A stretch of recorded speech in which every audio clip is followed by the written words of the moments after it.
Assalamualaikum warahmatullahi wabarakatuh. Waalaikumsalam warahmatullahi wabarakatuh. Monggo Pak Enis gimana? Oke. Nuhun sewu Ibu. Gimana? Ini saya ada tugas dari program pelatihan guru penggerak untuk Gitu. mewawancarai Ibu Kepala Sekolah tentang materi kasus yang berkaitan dengan dilema etika. Oh. Delima etika. Iya, dilema etika. Dua keputusan yang Sama-sama benar. sama-sama benar. Nggih. Selama ini bagaimana Ibu dapat mengidentifikasi kasus-kasus yang merupakan dilema etika atau bujukan moral? Mengidentifikasikan ya. Iya, kasus-kasus yang merupakan dilema etika. Kasus-kasus yang semacam itu memang sering sekali dialami di sekolah. Macam atau jenisnya itu memang sangat banyak. Contoh misal ada guru sering pamit dari sekolah misal, tapi pamitnya itu juga karena ada kepentingan yang sangat urgent, padahal sebenarnya tugas pokok dia kan di sekolah ngajar. Itu contoh ya, masalah-masalah dilema etika seperti itu salah satunya. Kemudian mungkin ada lagi contoh yang lain lah. Bagaimana Ibu ketika mengambil keputusan di sekolah Ibu, terutama untuk kasus yang memiliki kepentingan sama-sama benar dan sama-sama mengandung nilai kebajikan? Cara mengambil Keputusannya jika kasus itu sama-sama memiliki nilai-nilai kebajikan dan nilai-nilai kebenaran. Ya. Terima kasih. Untuk mengatasi kasus-kasus itu sih, prinsip dalam pengambilan keputusan itu kadang saya berpikir ada 3 cara ya Mas, 3 cara untuk pengambilan keputusan. Yang pertama mungkin saya ambil keputusan seperti ini, hasil akhirnya gimana? Jadi berpikir tentang hasil akhirnya. Yang pertama itu. Kemudian yang kedua, saya harus tahu peraturan yang benar seperti apa. Kemudian yang ketiga, ada karena kita manusia sosial lah ya, kita dibentuk memang individu dan sosial kita yang memang sama-sama harus berjalan seimbang. Jadi ini rasa peduli kita. Jadi saja yang selama ini Ibu anggap efektif dalam pengambilan keputusan dilema etika. Yang saya anggap efektif dalam dilema etika itu, saya lebih cenderung ke hasil akhir dan rasa peduli. Walaupun aturan juga tetap sebagai pertimbangan, tapi kadang kalau saya pribadi itu kadang masih agak berat ke rasa peduli dan hasil akhir dengan itu tadi, resikonya terlalu berisiko apa tidak untuk hasil akhirnya. Kalau memang hasil akhirnya tidak terlalu berisiko, oke, saya ambil yang itu seperti itu. Oke, baik.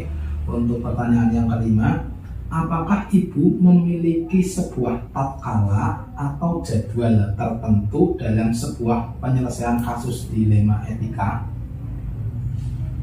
Jadwal tertentu ketika misalnya ada kasus, apakah langsung diselesaikan atau Ibu menentukan jadwal? Kalau saya begitu ada kasus, lebih cenderung untuk segera diselesaikan.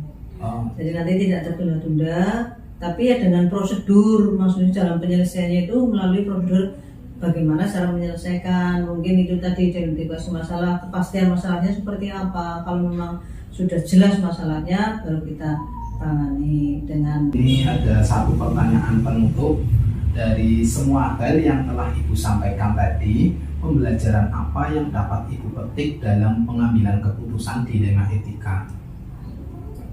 Pembelajaran yang bisa kami ambil, yang bisa saya ambil untuk mengatasi masalah-masalah yang dilematis seperti itu adalah peningkatan pendewasaan kita dalam mengambil keputusan, tidak terlalu terburu-buru, tapi tetap didasari dengan garis-garis kebijaksanaan, garis-garis kebijakan. Tapi yang jelas semakin kita bisa menyelesaikan seperti itu, pendewasaan kita otomatis akan bertambah. Gitu. Baik, terima kasih atas rangkaian jawaban dari Ibu yang tentunya sangat memotivasi dan menginspirasi saya.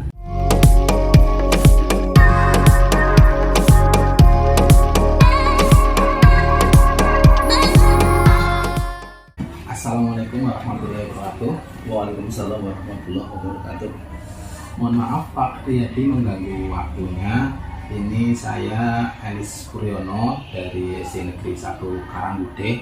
Ada keperluan wawancara dengan Bapak Kepala Sekolah SD Penempatan untuk keperluan tugas calon guru penggerak.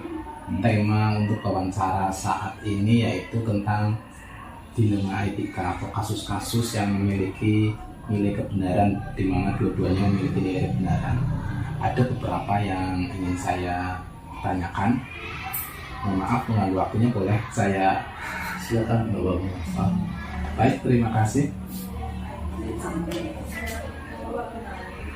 Ini beberapa pertanyaan tersebut. Yang pertama, saya ingin bertanya, selama ini bagaimana Bapak dapat mengidentifikasi kasus-kasus yang merupakan dilema etika atau bujukan moral? Ya.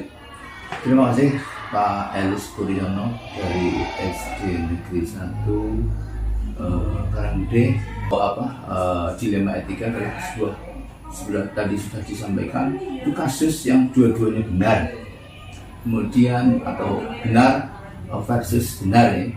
Kalau kemudian kalau rujukan moral itu adalah kasus yang satu benar satu salah gitu. Jadi salah versus benar.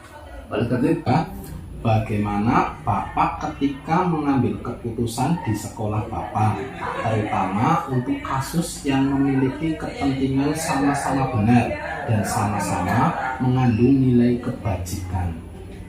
ya, terima kasih. Untuk ini artinya dilema etika ya. Iya, dilema sama-sama. etika.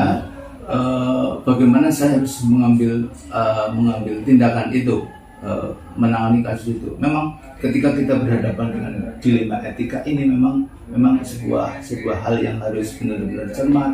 Kemudian kita harus benar-benar teliti ya, untuk menentukan atau mengambil keputusan, karena dua-duanya jelas benar, sehingga ada yang harus kita ambil dari dua itu, mana yang terbaik menurut kami itu yang terbaik, dengan catatan baik itu tidak atau resikonya itu lebih kecil dibanding mau dihukum. Kalau mau dihukum benar menurut peraturan, tapi ketika kita sudah bicara kemanusiaan, anak ini tidak salah karena kondisi. Ini hal apa saja yang selama ini Bapak anggap efektif dalam pengambilan keputusan dilema etika? Sebenarnya tadi sudah disampaikan yaitu dengan cara mengumpulkan data dan mengumpulkan fakta sebanyak mungkin ya, kemudian baru Pertanyaan itu sudah kami jawab. Apakah Bapak memiliki sebuah tatkala atau jadwal tertentu dalam sebuah penyelesaian kasus dilema etika? Apakah Bapak langsung menyelesaikannya di tempat atau memilih sebuah jadwal untuk menyelesaikannya? Kalau ditanya soal jadwal, terus terang saja jujur saya tidak punya jadwal, karena kasus itu muncul, biasanya kasus itu ditemukan secara spontan, kemudian saya bisa mendapatkan fakta hari itu atau mendapatkan data dari itu, maka kami selesaikan.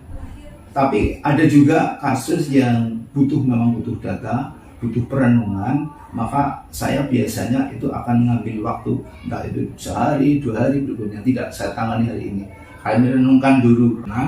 Adakah seseorang atau faktor-faktor apa yang selama ini mempermudah atau membantu Bapak dalam pengambilan keputusan kasus-kasus dilema etika? Di sini itu terbantu oleh informasi atau data yang diberikan dari pihak-pihak yang terkait, misalkan guru, anak dan lain-lain, orang tua mungkin, kemudian masyarakat. Jadi selama itu yang membedakan itu saya bisa bergerak cepat atau bertindak cepat untuk mengambil keputusan. Dari semua hal yang telah Bapak sampaikan, pembelajaran apa yang dapat Bapak petik dalam pengambilan keputusan dilema etika? Yang termasuk dilema etika itu biasanya tetap cenderung ke kemanusiaan. Kalau memang tidak bisa, ini kemanusiaannya yang saya ambil. Begitu. Lebih mengutamakan kemanusiaan. Iya, saya mengambil keputusan. Meskipun memang ada sesuatu yang Sama-sama mungkin berat, merugikan ya, Oke. sama-sama berat. Kasihan, betapa kasihannya anak tidak ikut sendiri. Di mana yang tadi disebutkan Pak Riyadi.